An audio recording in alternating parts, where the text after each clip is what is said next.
Hey everyone, and welcome back to Bridging the Gap. Make sure to leave a like on this video down below and subscribe. My name is Alvin. I lean right on most issues, and I'll be representing the Republican side. My name is Luke. I lean left on most issues, and I'll be representing the Democratic side. Hey guys, so in this video, Alvin and I are going to be giving you our bipartisan analysis on the post-debate polling shifts after Kamala Harris and Donald Trump duked it out last week on the debate stage. Yeah, so as you can see, Harris has been leading in the national average for a while now. She really took the lead as August came into fruition, as Democrats usually do better in polling in August in general and September. But Harris took the lead here, and it seemed like Trump might have been closing the gap. But post-debate, she seems to have opened up a lead that's sort of equivalent to what she had in early September, at least in the Real Clear Politics average. Now we have our own polling analysis here, the Bridging the Gap polling analysis, where we sort of look at the exact shift of each pollster that's polled pre and post debate. Um, a lot of these pollsters are really, really bad though. So why don't you get Y- into it? Yeah, I mean, you have a kind of a mixed bag here. Like, there's only it's only been a week since the debate, so we have a couple polls for you here. I think this is what, like 12 polls. Um, some are on the more mid side. Morning consult usually isn't that great. Big Village usually isn't that great. Harris Zags jail, but we have some good ones too. Atlas is pretty good. TIPP is pretty good. Ipsos for ABC is pretty good. YouGov's okay sometimes. Anyway, the point is polling averages are more accurate than single polls usually.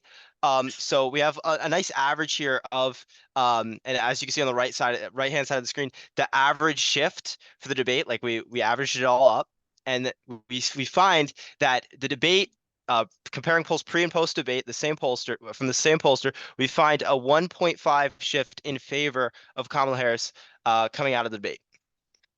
Yeah, I think that's pretty like near expected. I think you expected somewhere around a 1 point shift, and I expected around two or so. And so 1.5 is sort of in the middle of what we would expect to see I from would like to pollsters. say I did say 1 to 2, and it's right in the middle. So I was right. I was spot on at least a week out.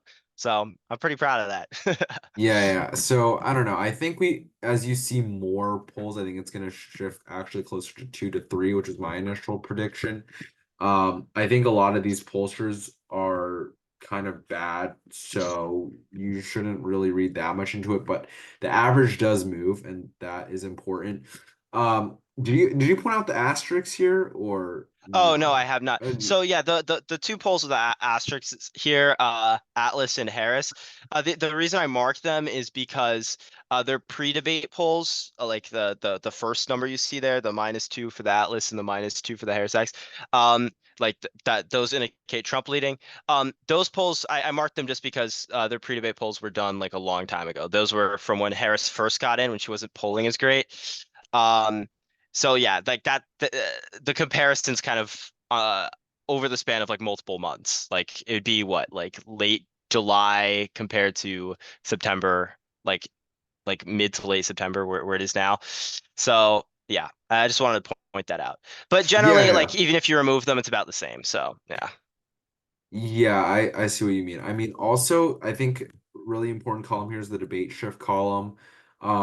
If you actually look at the amount of polls that have a significant shift, it's not many actually, because it's really only the six and the threes here that are a meaningful shift. A 1 or 2 point shift isn't really that interesting because, generally when you conduct surveys, it can just be within that sort of margin of error. Hmm.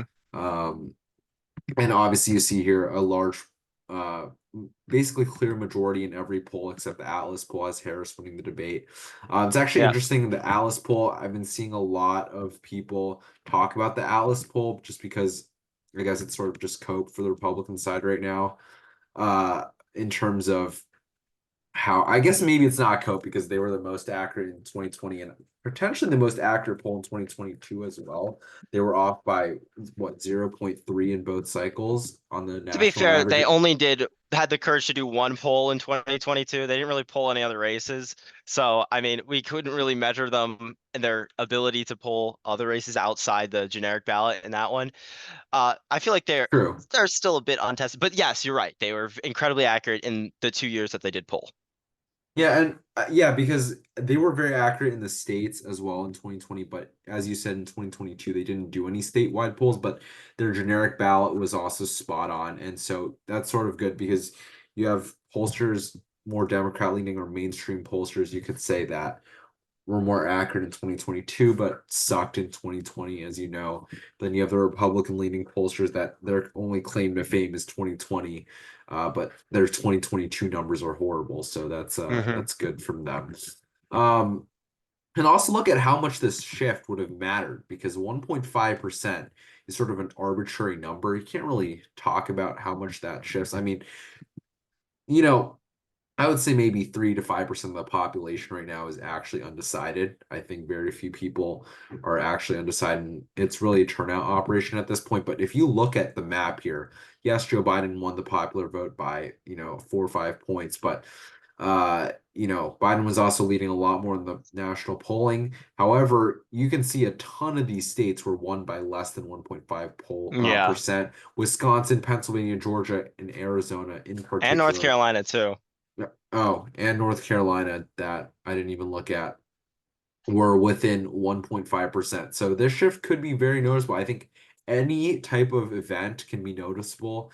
I think, for example, if you look at this Trump versus Harris average back here, as the convention was wrapping up, the DNC, maybe opened a lead for Harris, but then the RFK endorsement might have closed it a little. And then now you have the debate. So every single thing that happens in the sequence of events is gonna change things up. Yeah, it's been pretty interesting. Yeah, 1.5 points is like can be a lot. An election's a game of inches, and gaining that extra point among voters, like or point or two, is can be very significant in terms of like these flipping these swing states. Uh, and also like to note that yes, like yeah, Harris had like a stronger lead toward the beginning and around the DNC. It did fade a little bit. Like it's interesting. Like yeah, after that RFK endorsements around the time, I would say her honeymoon was kind of starting to fade. But it seems like the debate has kind of revived that. And she's starting to do better again and back on par with Yeah, when the revive some DNC was going on. momentum Yeah, for Harris. yeah. I think also though, I mean, obviously the RCP average shows a smaller shift than we show because I guess they only include, what pollsters they think is good and actually they actually Hmm. include Atlas. But yeah, we sort of included a lot of, D tier pollsters that not many people would include. Betting odds here, you can see Trump was actually up around 6%, I think, as of the debate. He was at like 52, 53% to Harris's 46. And Harris has flipped the script. As you can see here, this is pre-debate and this is post-debate. So, Trump had a good lead going to the debate. If you can really call that a good lead, I don't know. It's nothing over what he had over Biden. But anyways, you can also look at the states here. Oh, Pennsylvania's flipped back. I actually did not notice this. So earlier today, Harris was actually up in Pennsylvania here. Hmm. Trump leads in half the swing states, and Harris leads in the other half. Notably, though, Trump leads in Georgia and Pennsylvania, which are the most important states to win the election. Popular vote, Harris has also been getting bumped by a lot of these national polls. And I Yeah. think that's what we needed to be talking about the Electoral College bias yet again. The Electoral College bias is generally in favor of Republicans, as you saw in 2016, where Trump really would be more likely than not to win the electoral college if he loses the national popular vote by 2 percentage points or less. Harris, to get a comfortable favorite in the electoral college, would need to Hmm. win the popular vote by 3 points or more. And we sort of show here the RCP average at 2%, probably still a Trump favorite in the electoral college if the national popular vote is at 2%. Although some polls recently have been showing potentially the opposite. You have, for example, New York Times Siena poll, which showed that Trump was up nationally, but Harris was up in North Carolina. So what are we looking at? Yeah, I did notice like earlier, like I think the North Carolina on Polymarket's like closer now than Georgia, I think. Um, yeah, it is. Like I think it is 1 point Yeah. closer. So yeah, I do think yeah, there's this idea that North Carolina is closening up a good amount.